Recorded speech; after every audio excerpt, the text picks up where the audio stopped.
Netroots family, we are incredibly blessed today because we have two amazing leaders who are going to join us for a significant conversation on the work that we still need to do and the vehicles that can help us to actually address the climate crisis, to make sure that we're creating millions of new jobs, to make sure that environmental justice is being honored and integrated into the process. And we all understand that we are right now at a transformational moment in history, where we actually get a chance to change the dynamics that have been going on, to make sure that we are addressing the climate change issues that are impacting both our country and across the planet, to also make sure that we're building wealth inside of communities that have often been unseen and unheard, and to make sure that we are also addressing many of the public health impacts that have plagued far too many communities across our country. We have with us today Secretary Jennifer Granholm, who we're looking forward to a conversation with, and my old boss and friend, Gina McCarthy, our National Climate Advisor. So if y'all don't mind, I know we've only got a short amount of time today together, and there are so many questions that folks have to be able to better support the work that's going on by the president and a number of other folks across the country. I'd like to just quickly dive in. And Secretary Granholm, I'm going to come to you first. There is so much energy that communities of color, that young people, that progressives have invested in making sure that we have bold climate action and that we have the vehicles, those bills, those infrastructure bills, the Build Back Better agenda and others to be able to address many of the things that we are currently facing and embracing those sets of opportunities. And we want to give a quick shout out to the Progressive Caucus who's been standing the line to make sure that the Build Back Better agenda is moving at an equal rate as the infrastructure bill. How do you think that's going? Well, let's just say it is definitely worth acknowledging that the Progressive Caucus really flexed their muscle, and they had the president's back when he needed them. So from the moment that President Biden announced the Senate's bipartisan infrastructure deal, I mean, he's been really clear. He's remarkably proud of it. He's happy that folks in the Senate got it done, but he's been clear it's got to travel together with the rest of his priorities in that Build Back Better agenda. And the Progressive Caucus really kept that plan on track. The reconciliation bill is going to include very essential pieces of the president's Build Back Better agenda. He supports, let me be clear, he supports all of it. His entire administration is committed to getting both the infrastructure deal and reconciliation through. And the fact is, we totally need both. There are certainly policies in the infrastructure deal to get excited about, but alone, it is just not enough to turn the ship on climate change. Mm-hmm. I agree completely with you. It's like telling folks you got to have the right hand and the left hand. Both of those bills are incredibly important, and we can't leave either one behind. Let's begin to unpack some of this, because there may be some folks who still aren't really aware or sure about some of the elements that exist inside of the Build Back Better agenda. So I'm going to come to you, Gina. We have had lots of conversations over the years. We've traveled some roads together. And I often feel, and I know you and I have talked about this before, that folks got to see policy that reflects their needs and their views. So I'd like for us to unpack, and I'm going to pose a question to you. If I'm somebody who's in Appalachia, as an example, what would be inside of the Build Back Better agenda that would help my life to be better, that would help my family to be able to move forward? What would be some of the things that you might highlight for them? Well, first of all, Mustafa, it's terrific to see you. And every time I do, I'm more proud of both our relationship and the work that you're doing. And I'm excited about it. Secretary Granholm, you're always an inspiration and a shot in the arm whenever I see you. It's just awesome. But Mustafa, let me get to your question, because it's an important one. I want people to understand that, yes, I'm doing climate work, and yes, this matters to President Biden, but it matters because he cares about people and he cares about communities. And so there is a wealth of opportunity in both the Build Back Better plan and the reconciliation package that are going to have a direct impact on communities, on individuals, on families, on workers, especially the commitment that the president made to environmental justice on day one, which was to make sure that our climate and clean energy investments primarily and first and foremost go to environmental justice communities. So let me just mention a few things, because I just think it's important for everybody to know that all of these investments are crafted in a way that we listen to local communities and they shape their own destiny. These are not top down, let's throw it in a bucket and see what lands. This is all work that Secretary Granholm and every cabinet member is looking at so that we can make sure that it is specifically designed with the needs of local communities. Integrated right into the decision making. So we're looking at $5 billion in environmental and climate justice block grants. This is an opportunity to make a big leap forward at looking at both how we reduce pollution, but improve public health and advance climate readiness. We are talking about better data collection. For $50 million, we're going to commit to finally getting at some of the data it needs to address cumulative impact in everything we do. We're going to move forward now, but we're going to be better prepared in the future. We're talking about getting at those damn Superfund sites that so many communities of color and low-income communities live near, so that we can start spending $10 billion to start chopping them off and bringing economic opportunities to the table. Big one, Mustafa, healthy ports. You and I know we spent lots of time recognizing that those ports are health hazards to the individuals and families living around them. We have $3.5 billion to get at these port challenges and start getting the fossil fuel emissions and pollution out of the air for those communities. We're talking about investments in new school buses. We're talking about investments in refuse trucks that are quiet and electric so that we can start getting the pollution down. We're talking about increased air quality monitoring. We're talking about reduced pollution in our schools and actually bringing cooling centers to all of our schools so that we can deal with some of the excess heat. We're talking about a greenhouse gas reduction fund that's specifically tailored to looking at greenhouse gas emissions and opportunities in disadvantaged communities. That's $27.5 billion. We're talking about solar and renewable energies and DOE building upgrades. But we're also talking about some core issues, Mustafa, that you know about. We're talking about getting the Civilian Climate Corps up and running. That is a job 1, 2, 3, and 4 in my book. We're talking about taking care of dislocated workers because we know there's a shift in energy. Let's get them back to work. And even more importantly, we're talking about some fundamental challenges like lead service lines. We have to once and for all take care of our kids and take care of our homes. So we're talking about investments of $30 billion that we want to see in lead service line replacement, as well as getting at lead in our paint and moving forward with better housing opportunities, including affordable housing that is efficient, that is healthy, and resilient to the challenge of climate change. So I should stop there, but I could go on and on. There's a healthy list. And each one of these things is really going to be an opportunity to make good on the president's promise, his Justice 40 commitment, and we're going to make sure that that commitment is met. Can I jump in on it?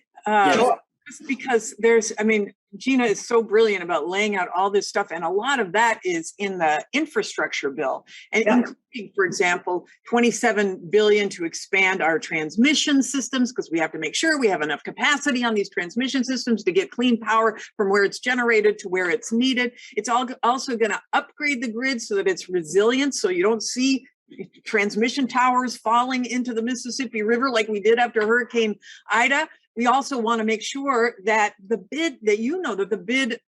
infrastructure deal includes $3.5 billion for weatherization assistance, which helps to obviously cut costs for low-income households. But this is everything we've talked about here is and charging stations. Don't forget charging stations. Yeah. We want to encourage, and we want to make sure that those charging stations are in every community, not just in the wealthier ones.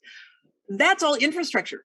The human infrastructure piece, you asked more broadly, I think, Mustafa, about the big pieces. And just very quickly, I mean, the investments in families to reduce the cost for everyday citizens, like continuing that child tax credit that so many have seen now in their paychecks, but that's going to expire, their bank accounts, that's going to expire in December, lifted half of children out of poverty. Let's continue to do that. What about the help with childcare? We in the United States don't do that. Every other advanced nation does that. We're going to see $14,000 per family for helping families pay for childcare. What about lowering cost of prescription drugs? What about senior citizens getting access to audio, to hearing aids, and to dental? There's so much important stuff in the human infrastructure side as well that progressives can get excited about. This is why we have to get both pieces across the finish line. You gotta love that, right? You gotta love that. There most definitely is. There's a lot in there, and that's the reason folks have to continue to fight to keep that in there so that we don't end up not being able to achieve all the things that we know are so incredibly necessary. We also got to make sure, Secretary Granholm, you being and representing, the great state of Michigan before, we know that natural infrastructure, we've got to also make sure that we're strengthening that as we're dealing with this climate crisis. But let's talk about, where things can, some additional work that needs to happen. And that is in dealing with the states and making sure that as these dollars and sets of resources move from the federal level to the state level and then to the counties and to local governments, how do we make sure that there's real accountability built in there? Because we know there are some, and hopefully there's a shrinking number of folks who haven't seen value in working on environmental justice or climate issues. So maybe, Gina, I'll go to you first, and we can begin to unpack that a bit for folks. Yeah, Mustafa, in the design of this package, I think we had to learn some lessons from the past. And that is that there are states that even if you give them money, they won't spend it.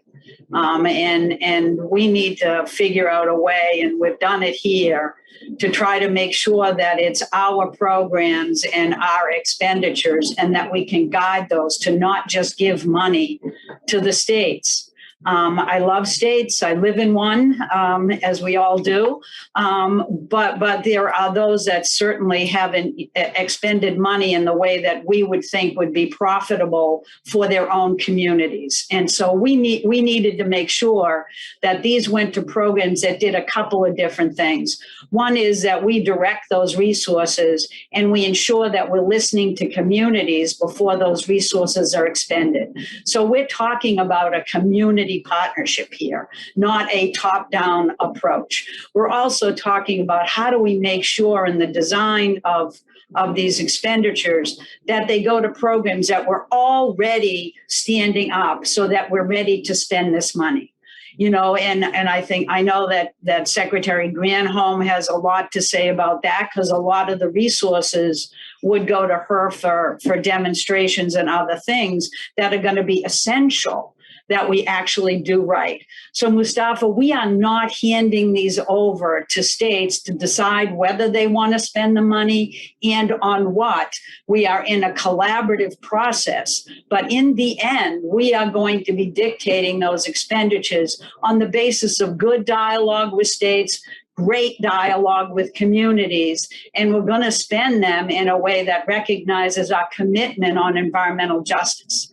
So it's not going to be haphazard. It's not going to be all or nothing. It is going to be us keeping our finger on the dial. And we've designed these investments to be able to allow us to do that. Senator Granholm?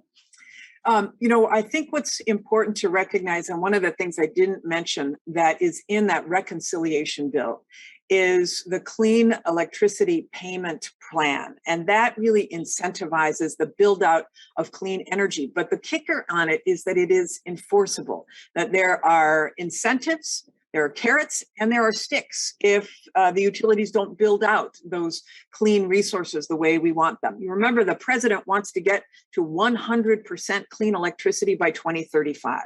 There's incentives, so many incentives in this in the reconciliation bill that allow us to get there, that we can actually monitor and reward good behavior and penalize the behavior that doesn't meet up to the standards. That's very important as well. And Mustafa, let me just say one more thing, because, obviously I'm focusing on many of the climate pieces, but I think the entire administration, because we're doing this as a whole of government effort, we are meeting with one another and figuring how we collaborate on expending these dollars in a way that really makes these investments actually work to achieve the goals of this administration. And so I just want to be very clear that I've been sitting down with Secretary Granholm and, frankly, just about every cabinet member, asking them to take a look at those old programs and dust them off. I don't want to go by what we did before, because much of those investments did not land in the communities that need those investments the most. We cannot leave this up to old program designs. We have to make sure that we have an ability to expend this money in a way that meets the president's commitments. Well, Gina, I appreciate that. I agree. We need a 21st century sets of solutions, and we've often been kind of dealing with 20th century vehicles to be able to do it. And that leads me to my next question. I want to dive a bit deeper into equity and justice, because I would be remiss if I didn't. We know that, as I've often said, that we cannot win on climate change if we don't win on environmental injustices, because many of the drivers are coming from those communities. And whether we're talking about communities like in Flint or Benton Harbor, Michigan, or in Cancer Alley in Louisiana, or the Manchester community in Houston, Texas, we have to be really intentional about, as Gina was just sharing, about actually driving resources into those communities. Can you all talk just a little bit more about how we're making sure that there's real intentionality in the steps that we're doing it, and how folks are being pulled into the process? I'll go to you, Secretary Granholm. Yeah, I think the most important direction comes from the president, comes from the top. And what he has said, and he has signed executive orders on this, is that he's instructed all of government to ensure that 40% of the benefits of the investments go to communities that are frontline communities, communities that have been left behind, communities that have often been unseen.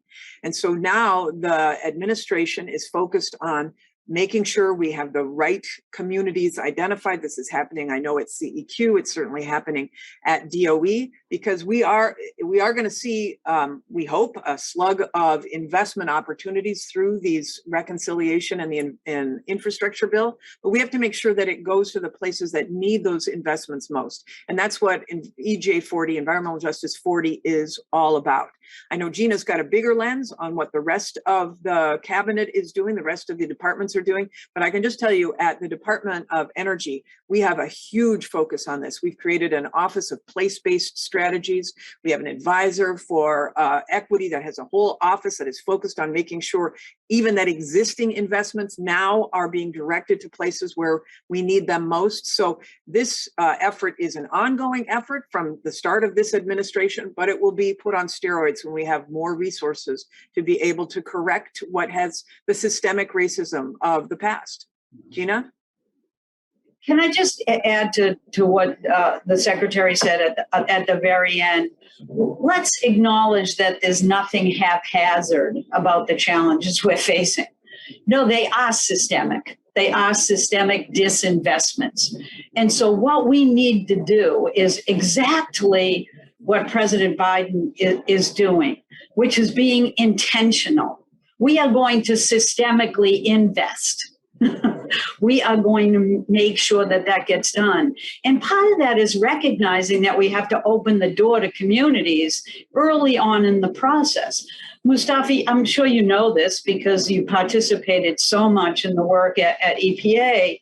But you know, we have a White House Council on Environmental Justice now. They are not sitting by wondering what we're going to do. They are sitting there representing their communities. We have a program that Secretary Granholm helps to run, which is run out of DOE, and we work on it and others, but it's about workforce, and it's about making sure that workers in transition have a place to land. You know, you mentioned that you've lived in Appalachia. We cannot treat climate change challenges as if the only thing we need to worry about is how much greenhouse gas emissions there are. We need to worry about the human beings that are being impacted now, where there's a transition. We want to be able to celebrate that transition, and the only way we can do it is to make sure that we're not leaving communities and workers behind. This is a robust program, not a sideline issue for all of us. This is what Justice 40 actually means. And, you know, I'm just incredibly proud of the framing, frankly, that President Biden has put on this issue, because he's never talked to people about how we have to sacrifice, how we have to do more for less. He's talked about doing these as investments, not payments. He knows that we're investing not just in our future from a climate perspective, but we're investing in our economic future. We're lifting communities that deserve to be lifted. They deserved it all along, and now they're going to see that lift. And I think it's incredibly important to remember that this is about job growth. This is about grabbing the 21st century. As Jennifer mentioned, from the care work that we're trying to get through in investments, we are just so low on the totem pole compared to other countries similarly situated in terms of how we invest in our people, how we invest in our infrastructure. You know, that has to stop. And I think the buck stops with these two bills moving forward. I agree. And thank you for talking about jobs. You know that we are definitely going to create millions of new jobs. I mean, that goes without saying. Secretary Granholm, you know, when I'm out across the country talking about these new sets of opportunities in the climate economy, I'm also very aware that less than 2% of the businesses that are owned in that space are owned by African-American, Latinx, and Indigenous brothers and sisters. How do we help to make sure that as this new set of economic opportunities grows, that it is actually also proportionate to the amount of folks of color that we have in our country? Super important point. Thank you, Mustafa. I mean, not only is there this massive gap in business ownership, I mean, too often clean energy projects, as Gina alluded to, just skip over the communities that need them the most, from those who've carried the weight of energy extraction for generations, to those who are hit first and worst by the impacts of climate change, to those who've got to spend way too much of their paycheck to be able to afford their energy bills. So DOE, I can tell you, we are committed to correcting these inequities. That's why a few weeks ago, for example, we launched Communities Leap, which is a new initiative to support locally driven clean energy solutions. And that means businesses too, in communities that are experiencing environmental injustice or climate impacts, or stress from the shift away from fossil fuels. It's why we announced what did we announce? We announced $15 million in May for solar deployment in underserved communities, another opportunity for businesses. We awarded $12 million in July to tribal communities for projects that are going to lower their energy costs and increase their energy resilience. The Loan Programs Office in the Department of Energy is back in business, $40 billion in loan authority. And I just have to say a word about that, because in 2020, they received 3 applications for loans and they didn't hand out 1 cent. And in May of this year alone, they got 3 applications a week. And essentially every month now, they're reviewing pitches for projects that collectively are worth $7 billion. And our priority is to get money out the door and into the hands of people of color, people with big ideas, people who can lead the way in their communities in clean energy. So we've waived all of the upfront fees for those, and we've sped up the approval process so it's more accessible for small and minority-owned businesses.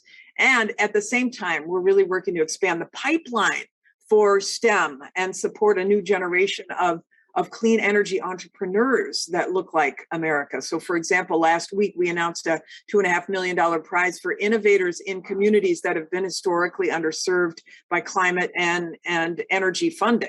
And finally, let me just note this, because this is an important piece of the equation. We have an office now of energy jobs, and it's focused on creating good paying union jobs in clean energy. And they're also looking at how project labor agreements can include targeted hiring goals. So clean energy projects will prioritize women, businesses, workers of color, LGBTQ workers, et cetera. So we are, as Gina said, we're intentionally investing rather than disinvesting. And that includes for businesses and entrepreneurs of color. Mm-hmm.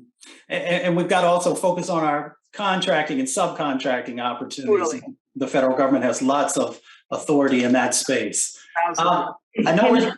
Can I just add one thing, and I'll try to be really short. You mentioned this a little bit, but we have a new federal sustainability office that's really focused on how we spend our money at the federal level. And you're right, it goes all the way to contracts. And if you look at the investments that are in these packages, many of them, if they relate to workers, then we want to make sure the money goes to unions or workers that have access to a union.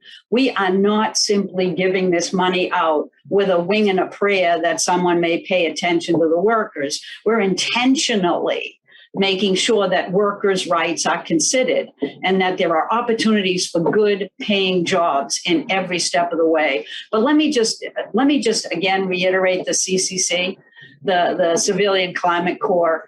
This in addition to the workforce efforts that Secretary Granholm has underway, which is terrific, to deal with transitional workers. The Civilian Climate Corps is going to be married with labor unions that are going to give opportunities for training so that by the end of your time in the Civilian Climate Corps, you have an ability to get a job.